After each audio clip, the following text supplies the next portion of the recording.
Ini adalah beberapa tindakan manusia yang disebut sebagai ugra karma. Ugra karma artinya ketika kita melakukan sesuatu tanpa mempertimbangkan apa yang akan terjadi di masa depan, baik atau buruknya, itu dikatakan sebagai kegiatan yang ugra atau kejam, atau juga disebut raksasa. Jadi tindakan-tindakan semacam ini bukannya akan mendapatkan kedamaian di masa depan, tetapi justru akan menghancurkan banyak generasi.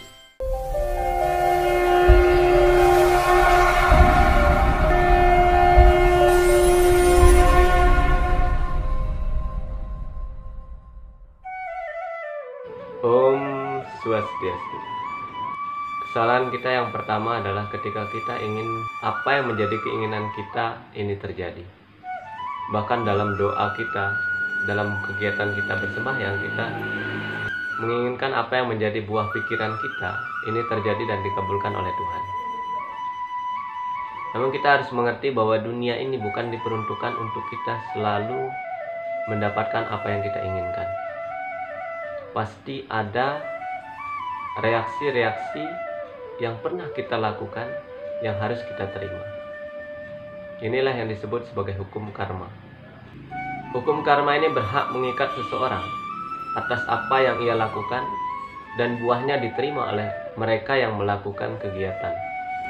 Karena itu siapapun tidak akan pernah luput dari kegiatan aksi dan reaksi.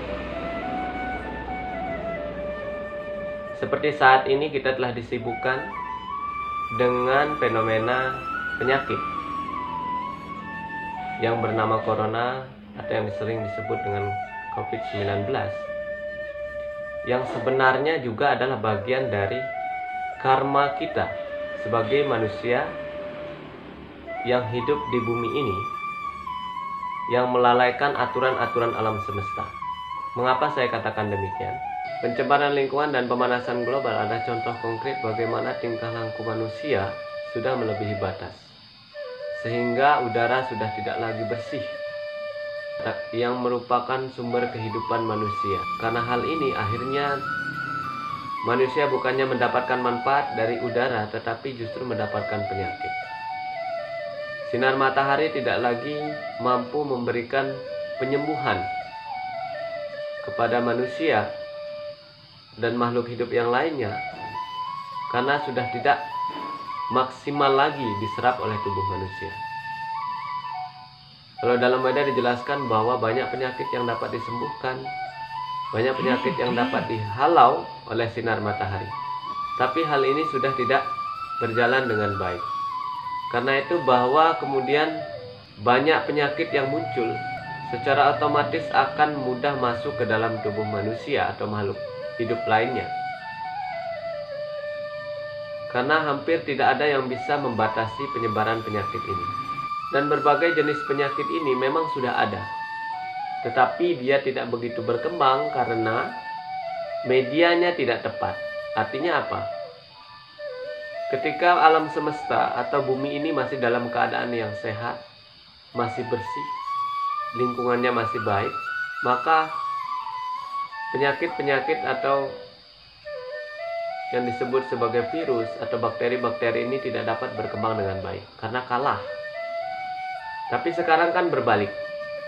Saat atmosfer atau lingkungan sudah berubah menjadi rusak, hal-hal yang kotor, hal-hal yang buruk, penyakit ini mudah sekali masuk ke dalam tubuh manusia. Media-media tempat berkembangnya penyakit ini semakin mendukung, dan daya tahan tubuh makhluk hidup sudah mulai berkurang. Karena itu wajar ketika penyakit mulai muncul, daya tahan tubuh manusia mulai menurun, maka mudah sekali terjangkit oleh penyakit. Seperti contohnya corona ini. Karena situasinya sudah memungkinkan ini untuk berkembang, maka dia mulai berkembang. Seperti jamur kan? Ketika musim hujan tiba, banyak curah hujan, banyak air, maka jamur bermunculan. Artinya apa? Bahwa apapun yang hidup di dunia ini memerlukan media yang khusus, media yang tepat. Saat medianya kurang tepat, maka dia tidak akan bisa berkembang biak. Virus juga demikian. Saat situasinya, medianya ada, mendukung virus berkembang. Karena itu penting bagi kita untuk menjaga lingkungan terlebih dahulu. Menjaga kebersihan pada diri kita terlebih dahulu dan menjaga kebersihan kepada lingkungan. Jika hal ini digunakan untuk menjaga bumi, menjaga alam semesta, maka paling tidak manusia bisa mengurangi penderitaan di dunia ini. Walaupun pada dasarnya penyakit pasti selalu ada, karena dunia ini memang tempatnya. Tapi kalau kita justru menciptakan situasi yang membuat penyebaran penyakit semakin banyak, maka kita akan semakin menderita. Tinggal bagaimana kita sekarang menyikapi. Ada baiknya kita berusaha untuk mengambil jalan terbaik, menjadikan kepentingan yang lebih tinggi sebagai prioritas. Apa kepentingan yang lebih tinggi? Kalau kita melanggar aturan yang sudah ditetapkan oleh pemerintah, kemudian terkena penyakit, maka kita tidak akan bisa melakukan pemujaan kepada Tuhan. Kita kehilangan kesempatan yang lebih tinggi memuja Tuhan. Saat kita meninggal dunia karena penyakit, karena melanggar aturan yang sudah diberikan oleh pemerintah, oleh otoritas, akhirnya kita tidak bisa melanjutkan pelayanan kita kepada Tuhan. Itu juga kita telah mengabaikan kepentingan yang lebih tinggi. Dalam situasi seperti ini kita perlu lebih bijaksana, menjaga ego kita, menjaga akal sehat kita agar kita bisa memberikan perhatian yang baik untuk diri kita, untuk masyarakat, untuk keluarga, dan untuk bangsa dan seluruh umat manusia. Saya kira demikian yang bisa saya sampaikan. Semoga video ini bermanfaat. Semoga semua makhluk berbahagia. Om Santi Santi Santi Om.